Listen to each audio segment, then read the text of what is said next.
Many people today want to shed a few pounds. They join exercise classes, go on long fasts, or start strange diets. But, all too often the weight comes right back. But years of scientific research has provided an important clue that will help you lose weight. A paper published in the journal Diabetes tells us about brown adipose tissue. This is a special kind of body fat that is turned on, or activated, when you get cold, by shorter days, and by some foods. An important quality of brown adipose tissue is it can use up lots of calories. It can produce up to 300 times more heat than any other type of tissue in the body. And, there is typically more of this brown adipose tissue in females than in males.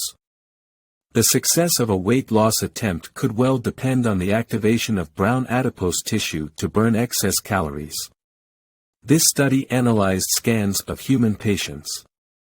We see two bar charts, A and B, showing the number of deposits, and the percent of scans finding deposits of brown adipose tissue in each season. Also shown are two graphs, C and D, showing the monthly temperatures, and length of nighttime darkness in Nottingham, England, where the study took place. The data showed that the abundance of brown adipose tissue quadrupled between the summer and winter months. The amount of this tissue you have at any time helps determine how easily you can burn calories.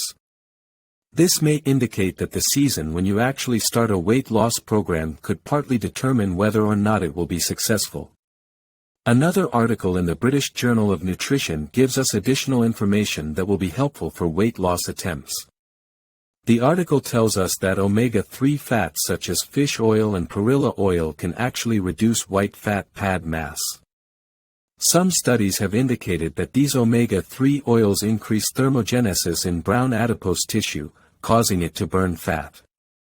This research study examined this idea. Rats were used in this study because rats often mirror what takes place in humans. The rats were assigned to 4 groups and given either a low-fat diet of omega-6 safflower oil, or high-fat diets consisting of 10 times more of either omega-6 safflower oil, or omega-3 oils, of fish oil or perilla oil. The result was that the rats fed the high-fat diet of safflower oil had heavier white adipose tissue than the rats given the low-fat diet. But, the rats given the high-fat diets containing omega-3 oils had white adipose tissue that was comparable to, or even lower in one occasion, than the rats fed the low-fat diet.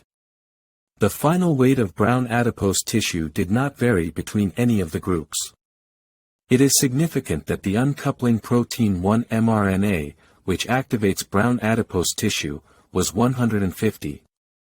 277 and 267% higher in the rats receiving the high-fat diets containing safflower, perilla and fish oils. Perilla oil seemed to have the greatest effect on the brown adipose tissue.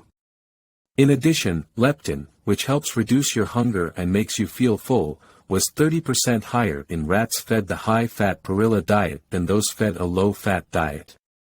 No other significant leptin differences were found among the groups. The authors indicate that it is reasonable to conclude dietary omega-3 oils increase non-shivering thermogenesis in brown adipose tissue, thus reducing overall body fat.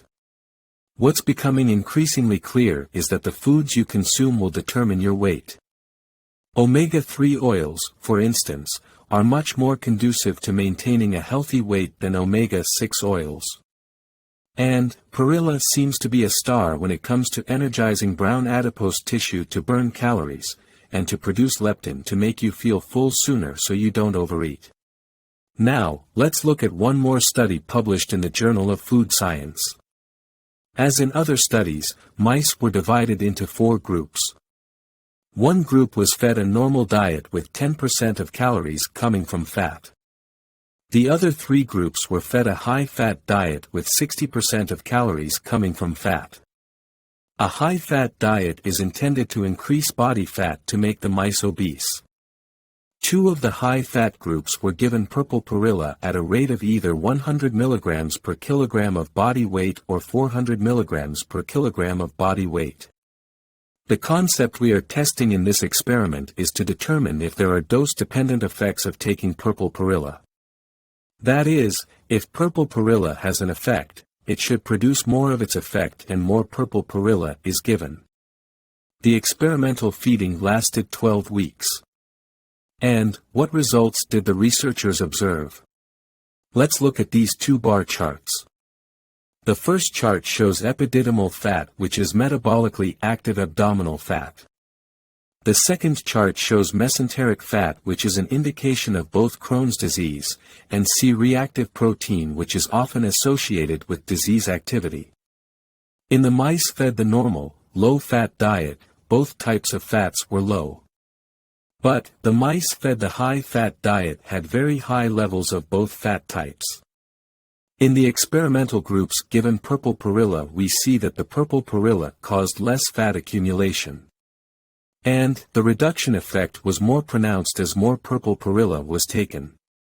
This confirms the dose-dependent effects of purple perilla.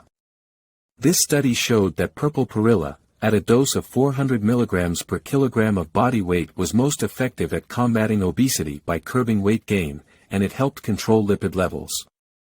If taken alone, this dose, if converted to a human dose, would be 1,946 mg per day for an average person with a body weight of 60 kg, or 132 pounds. Purple perilla is an herb in the mint family. It was originally grown in the mountainous regions of China and India, but is now found worldwide. If you think purple perilla could be of benefit to you, check online for sources of extracts of this natural plant. Thanks for viewing our video. I hope it has given you some healthy ideas. Now, put them into action. Hope to see you in the next video. Have a fantastic day.